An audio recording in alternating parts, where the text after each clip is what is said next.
terbukti Reski melakukan perbuatan melawan hukum. Nah,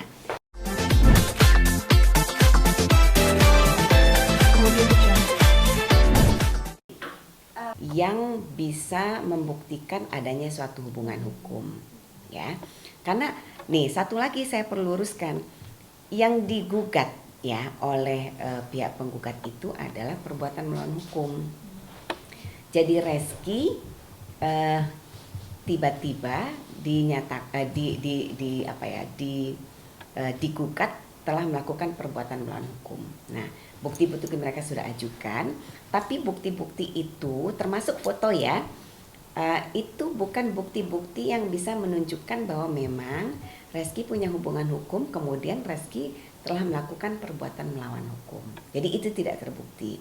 Nah, itu kenapa kemudian di pengadilan Reski dinyatakan ya tidak terbukti melakukan perbuatan melawan hukum, ya kan, dan juga tidak terbukti merupakan ayah biologis dari Naira.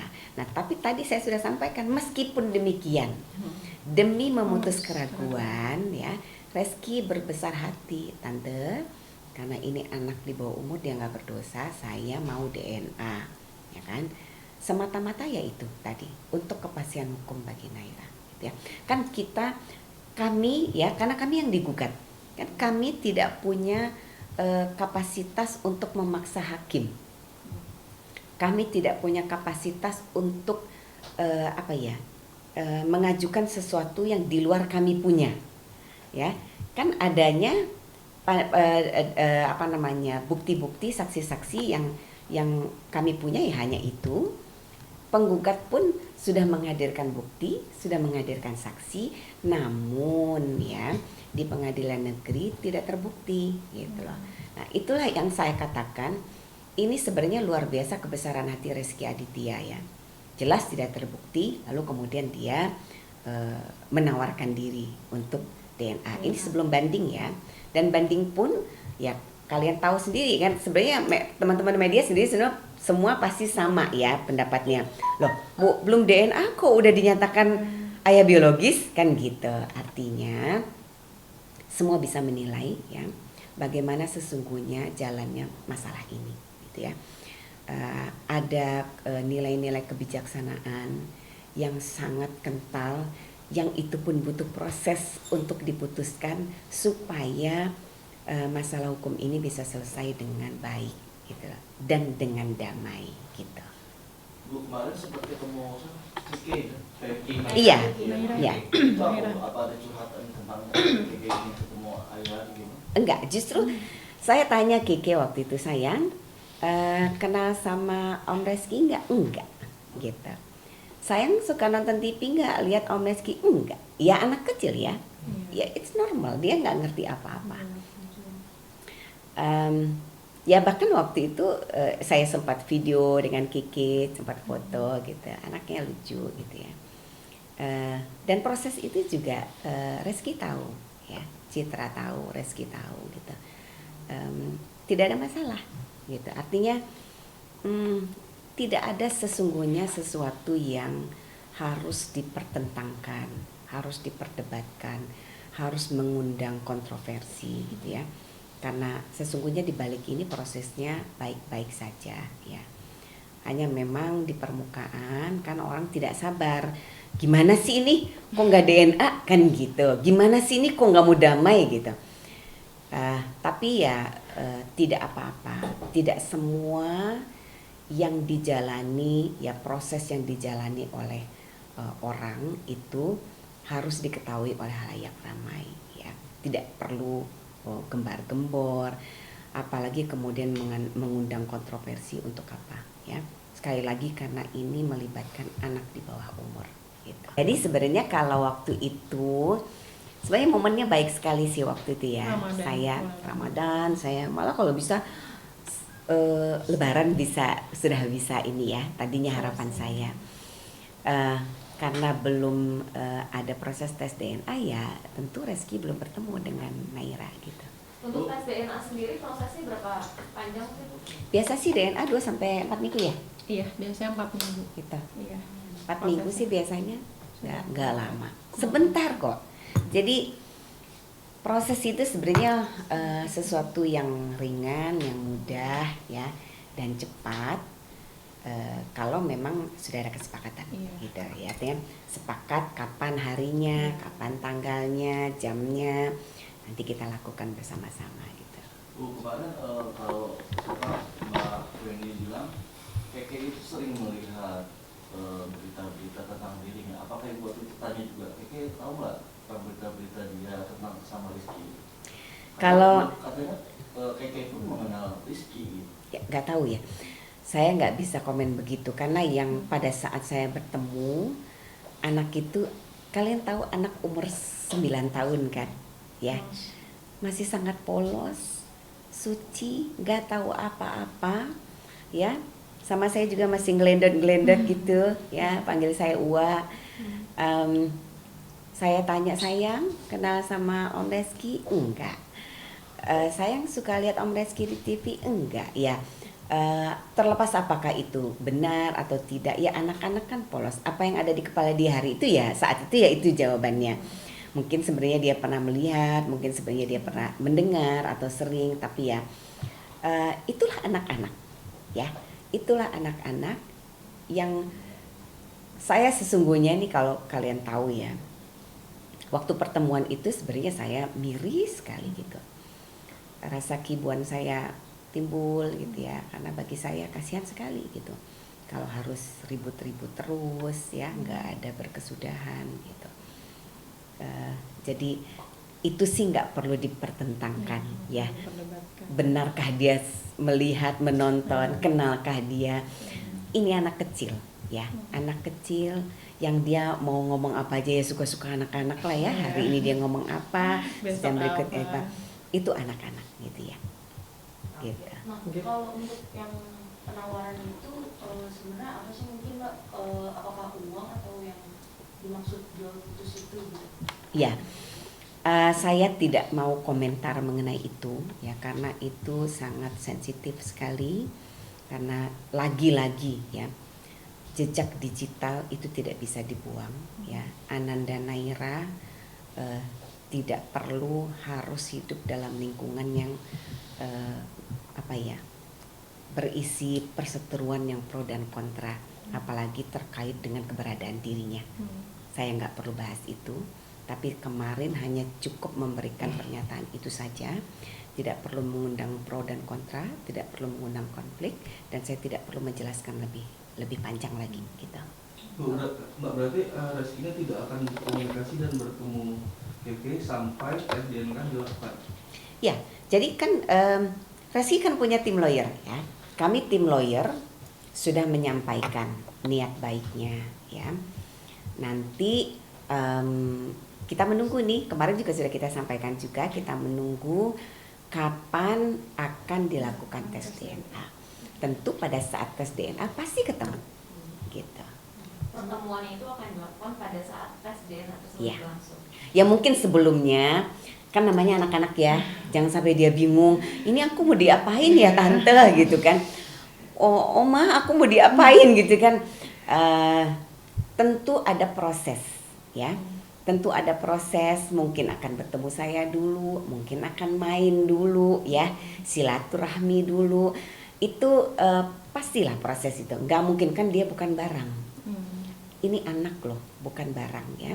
Tentu proses dulu, bagaimana mengenalkan dulu supaya dia tidak kaget ya, kok ngapain aku dibawa kemana ini kan gitu.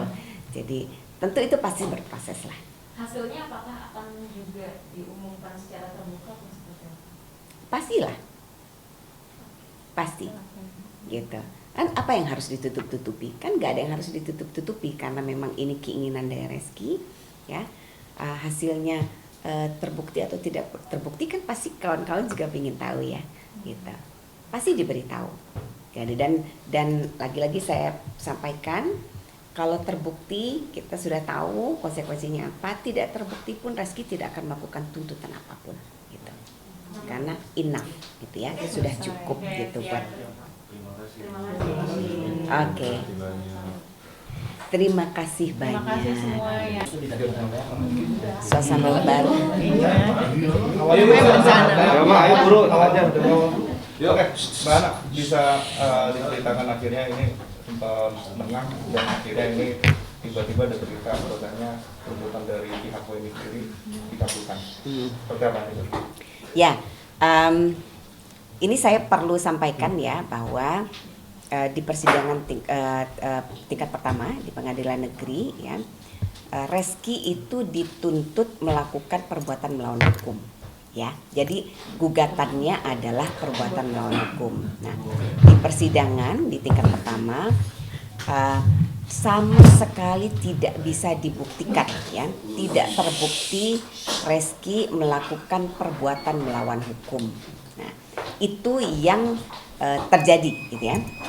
Tapi kemudian Reski meskipun dinyatakan tidak terbukti melakukan perbuatan melawan hukum, tetap waktu itu berbesar hati Reski demi memutus keraguan, tante ayo kita DNA aja deh biar beres gitu ya. DNA aja biar jelas kalau memang itu anak aku ya aku akan bertanggung jawab, kalau bukan ya sudah case close gitu. Nah, tiba-tiba proses kita sedang jalan nih untuk melakukan tes DNA yang belum terlaksana, putusan banding. Nah, putusan banding ini ya menyatakan Reski adalah ayah biologis, padahal belum terjadi DNA gitu loh. Jadi nanti kalian boleh menilai sendiri bagaimana sesungguhnya putusan itu bisa terjadi gitu.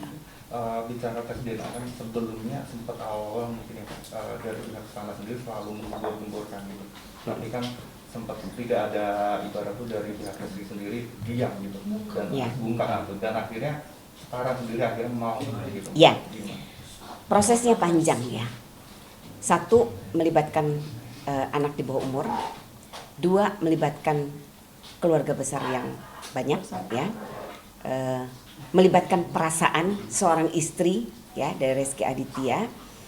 Ketika ini masuk dalam proses peradilan ya, saya dan Reski kemudian memutuskan tidak mengeluarkan statement apapun kecuali menjalani proses persidangan dengan sebaik-baiknya ya, melakukan proses pembuktian dengan sebaik-baiknya, lalu kemudian endingnya ya memang tidak terbukti gitu, tidak terbukti Reski melakukan perbuatan melawan hukum dan tidak bisa dibuktikan juga bahwa Reski adalah ayah biologis. Nah, karena putusannya demikian maka Reski kemudian mengambil sikap ya, oke tante kalau gitu demi memutus keraguan kita DNA gitu.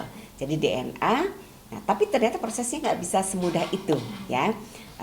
Belum ada kesepakatan dari pihak Reski dengan penggugat, sehingga kemudian tiba-tiba sekarang muncul putusan banding yang menyatakan Reski adalah biologis padahal DNA-nya belum dilakukan gitu. Jadi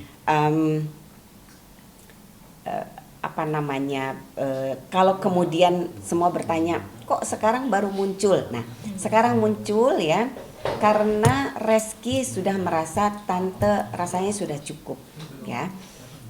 Terus-terusan saya dianggap tidak mau melakukan DNA, padahal kan nyata-nyata ya faktanya saya sudah menawarkan diri, tapi kemudian ada pembicaraan demikian tiba-tiba menghilang lagi, kita tidak ada kabar berita. DNA itu kan nggak bisa dipaksa, ya kan? Itu sudah sukarela dari Reski dan dari pihak penggugat tentu karena DNA ini kan harus 2 orang. Reski dan Naira, tentu Naira kan nggak mungkin kami culik untuk DNA gitu kan, jadi berarti harus ada kesepakatan bersama ya, ada dari pihak penggugat menghubungi kami, oke, Mbak Ana, kita udah putuskan, udah rapat segala macam, oke, sesuai dengan permintaan kita DNA, ayo gitu loh. Tapi kan sampai hari ini belum ada.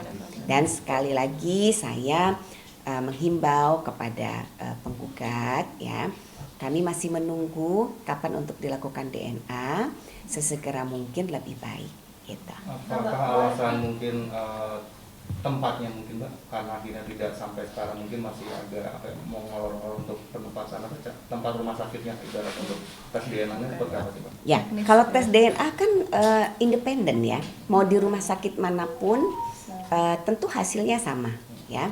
Jadi mau di rumah sakit A, rumah sakit B, itu tidak ada masalah. Tapi kita memang belum sampai pada tahap itu. Jadi belum sampai menyepakati tanggal kapan, di rumah sakit mana, karena kami belum dihubungi. Jadi permohonan kami untuk penawaran kami untuk melakukan DNA itu sampai hari ini belum ada kabar berita gitu. Belum ada konfirmasi gitu. Tapi tambahnya mungkin ada dari pihak sebelah sana katanya ada permintaan lain. Apakah benar ada permintaan lain? Ya, sempat ada pembicaraan, tapi apa itu ya tentu tidak perlu kita sampaikan di sini karena saya tidak mau menimbulkan kontroversi ya, karena ini melibatkan anak di bawah umur. Tentu jejak digital itu nanti tidak bisa dihapus. Saya tidak mau Naira mau anak Reski nantikah atau bukan anak Reski kah, dia berhak untuk hidup dalam lingkungan yang sehat kita. Sama kemarin kan juga Reski memberanikan diri gitu untuk speak up di publik gitu kan. Mungkin seperti apa sih, apa Reski terlihat gugup atau sedih gitu ketika membicarakan kasus ini? Yang pasti berat ya, semua pasti tahu lah. Menghadapi persoalan ini tidak semudah membalikkan telapak tangan. Memutuskan untuk mau bicara ya di YouTube itu juga tidak semudah yang kalian pikir, karena ada citra istrinya yang juga mendapatkan imbas lah ya dari persoalan ini. Reski harus bisa meyakinkan istrinya, menenangkan diri, sudah pasti lah. Bohong kalau kalian kalau orang-orang bilang, oh dia sih kayak nggak ada persoalan, enggak. Pastilah, pasti berat ya. Butuh kekuatan mental untuk mau bicara sesuatu yang orang sudah tunggu-tunggu dan pemberitaannya sudah luar biasa selama ini gitu. Ya, saya kira itu ya. Cukup apa? Untuk pihak Rizkinya sendiri mungkin ada kemauan juga kan untuk bertemu sama Naira gitu. Ya pasti dong. Pasti kan kalau mau tes DNA Reski pasti bertemu. Sudah pasti. Tapi rasa keinginan bertemu itu kan hanya sebatas formalitas untuk DNA. Kecuali misalnya nanti ternyata itu adalah anak biologisnya, tentu ada rasa di dalamnya kan. Sudah pasti gitu. Nah untuk karena ada rasa itu, rencana untuk menafkahinya udah dibicarakan belum sih Mbak?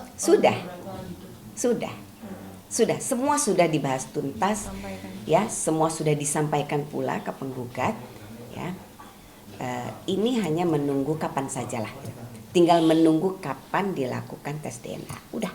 Mbak, yang menarik di sini mungkin kan seandainya kalau emang terbukti itu anaknya Reski atau tapi kalau tidak akan menuntut kembali. Tidak. Mungkin nggak reset lah. Ibarat nama udah jatuh banget, keluarga tuh juga udah nanggung malu ibarat. Iya. Kenapa itu? Saya ya selalu menekankan kepada kliennya untuk mengambil sikap sebijaksana mungkin ya dalam menghadapi persoalan. Sudah hancur pasti, sudah gonjang-ganjing sudah pasti. Untuk melakukan tuntutan balik tidak, sudah pasti ya. Ini sudah keputusan. Saya sudah memberikan wejangan kepada Reski dan Citra, kita sudah berdiskusi. Mereka pun satu pendapat dengan saya, tidak akan melakukan tuntutan apapun ya, karena ini melibatkan anak di bawah umur. Udah cukup. Untuk nominalnya sendiri untuk kasus anak sudah ditentukan berapa jumlahnya? Sudah. Tapi tentu ini kan nanti akan dibicarakan gitu ya. Kan kalau bicara nafkah nilainya kan tidak ada nilai baku ya, tapi tentu kita mengukur dari kehidupan normal seorang anak gitu ya. Saya kira itu ya, saya mau siraman. Saya mau siap-siap karena saya ada janji siraman. Oke, makasih Bu. Ya. Oke ya. Oke.